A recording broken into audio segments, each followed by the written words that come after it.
The biggest strength of the Mini 4 Pro is also its biggest weakness. But the upgrades that DJI has implemented, like the new 10-bit D-Log-M color profile, 360-degree obstacle avoidance, waypoints, new and improved tracking mode, might just make it the best travel drone on the market because it comes under that magical 250-gram limit. The best way to test a small lightweight drone like this, if you're me, is take it hiking. This will give us a couple of things. It showcases how a small lightweight drone is nice because you obviously don't have to carry as much weight with you, but also it should give us a good indication of image quality and how much wind this drone can actually handle.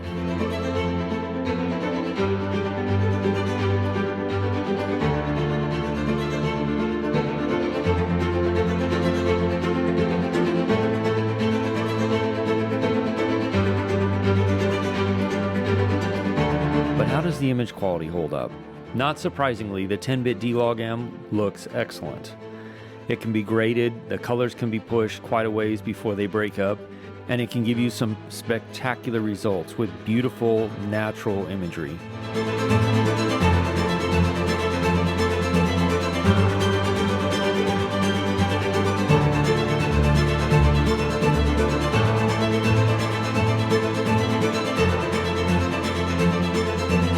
Because DJI included the new night mode that they've been putting on the last couple of drones, it should give us some pretty good performance in fairly low light.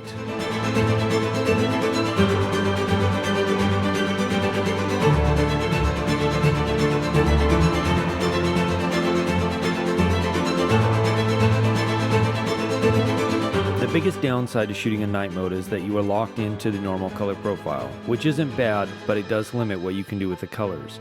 I did find D-Log-M worked well up into about 1600 ISO. But if you're going to film in night mode, you probably want to limit yourself to about 3200 ISO. Much higher than that, and it definitely starts to destroy the image. One thing that's unique to the Mini series of drones since the Mini 3 was introduced is that if you're a vertical video shooter, the gimbal now rotates 90 degrees so that you get a true vertical format with the full resolution of the sensor.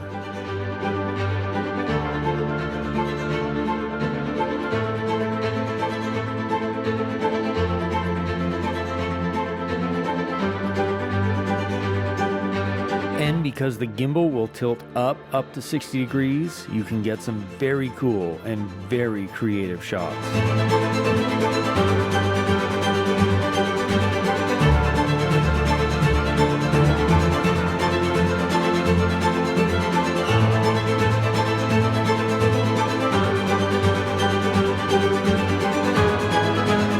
Now, I don't film a lot of subjects in slow motion, but the Mini 4 Pro's ability to shoot in 4K 100 frames a second or 1080p in 200 frames a second gives you the ability to slow fast-moving subjects down and make your footage stand out. And then we need to talk about photos. While DJI says the Mini 4 has a 48 megapixel sensor, this is true in a way.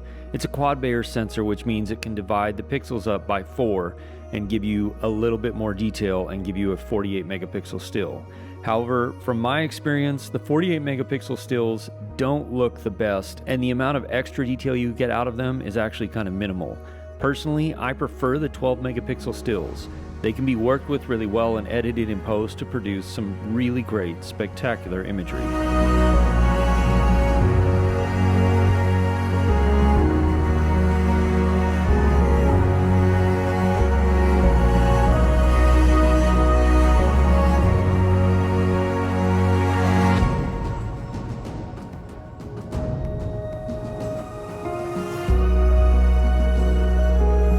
I think my favorite feature that DJI has been including on all the latest drones is waypoints. If you're somebody like me who films yourself a lot and you don't want to just be limited to active track to get more interesting and creative shots while you're filming yourself in locations like these, then waypoints can add shots that are on a whole different level than just active track.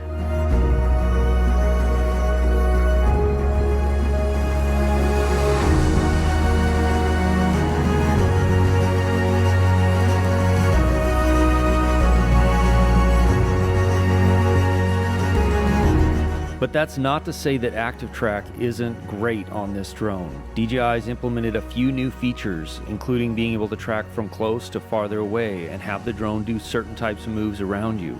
It's easy to implement by just swiping on the circle where you want the drone to move from wherever the drone is at the moment, and the drone will move around you in different directions to give you some very cool and very dynamic shots.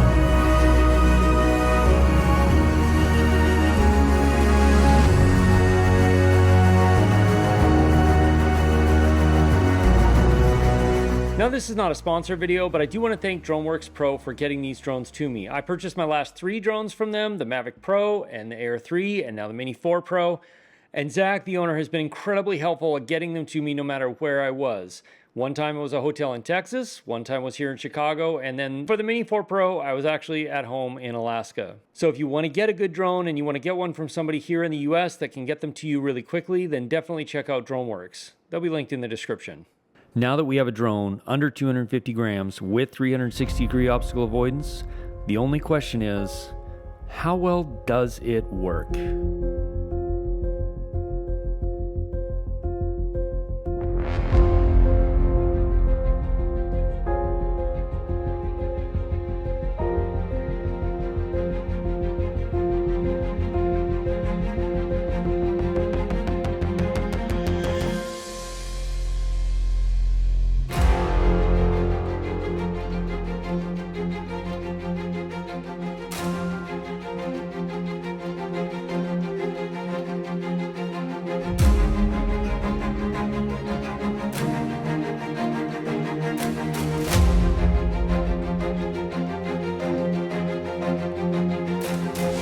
Now, one thing to note is that obstacle avoidance sensors only work in good lighting. In my case, I gave the drone an inadvertent durability test by flying into the ice cave and actually hitting the walls of the ice cave, bouncing off the ceiling, and the drone landed upside down in the stream flowing through the ice cave.